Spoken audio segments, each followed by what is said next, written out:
En tout cas, bravo, développé en un mois, c'est très bien. Voilà, et moi je suis très content que les écoles, les étudiants, ils s'approprient le musée Fab, qui est le grand musée de Montpellier. Et alors de voir autant de jeunes, bravo. Merci beaucoup. Merci.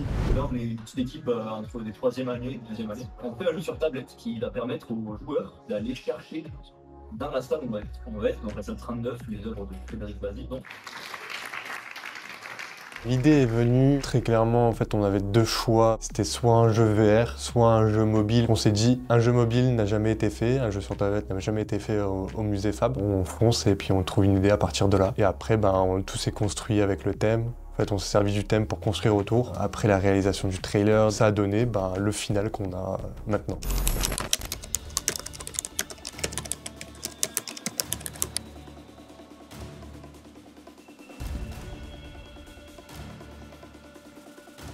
Ici Logan, qu'est-ce que je dois faire? Agent Logan, vous devez impérativement trouver les tableaux correspondant aux images sur votre tablette avant la fin du temps imparti. Ok.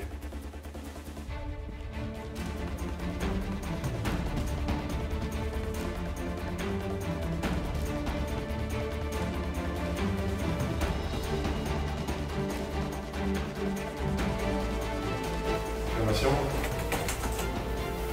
Je vous confirme, Agent Logan, la mission est un succès.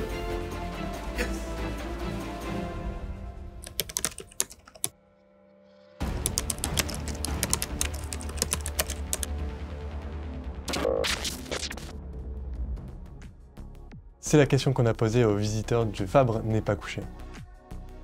Ça fait vraiment bizarre de te dire que tu as passé des mois à développer un truc et que tu vois des gens jouer, ils savent pas ce qu'il y a derrière, ils savent pas la conception qu'on a eue derrière, même la réflexion. Et ouais, franchement, ça fait plaisir. Bon, ça stresse un peu aussi parce que on sait jamais s'il y a un bug ou des choses comme ça de dernière minute. Les œuvres sont très belles, donc ça fait plaisir de jouer et de pouvoir admirer des belles œuvres en même temps. Ouais, et en vrai, le jeu, c'était vraiment une super bonne idée d'intégrer des tout petits détails. C'était un peu compliqué selon les tableaux à chercher, mais sinon c'était super bien dev, donc bravo. Il nous immerge bien dans les tableaux, il nous pousse à chercher, à regarder des détails qu'on ne regarde pas spécialement lorsqu'on regarde un tableau. Et pour le moment, on a le meilleur score, alors faut venir nous battre.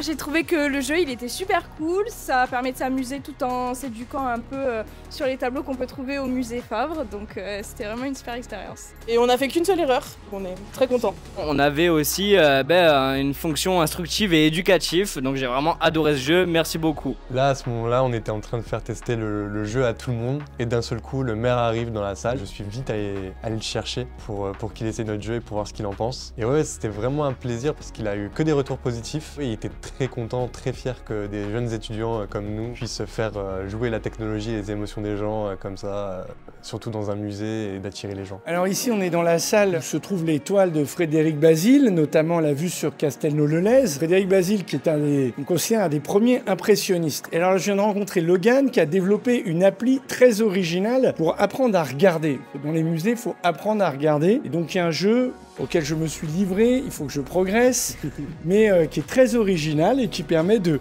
repérer les tableaux. Alors, on voit Frédéric Bazille sous toutes ses coutures, son atelier. En tout cas, bravo, développé en un mois.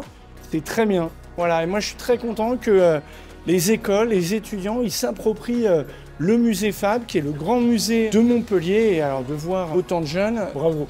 Merci beaucoup. Merci. Si tu es curieux de tester notre jeu, n'hésite pas à venir nous rencontrer lors des prochaines journées portes ouvertes. Allez, salut!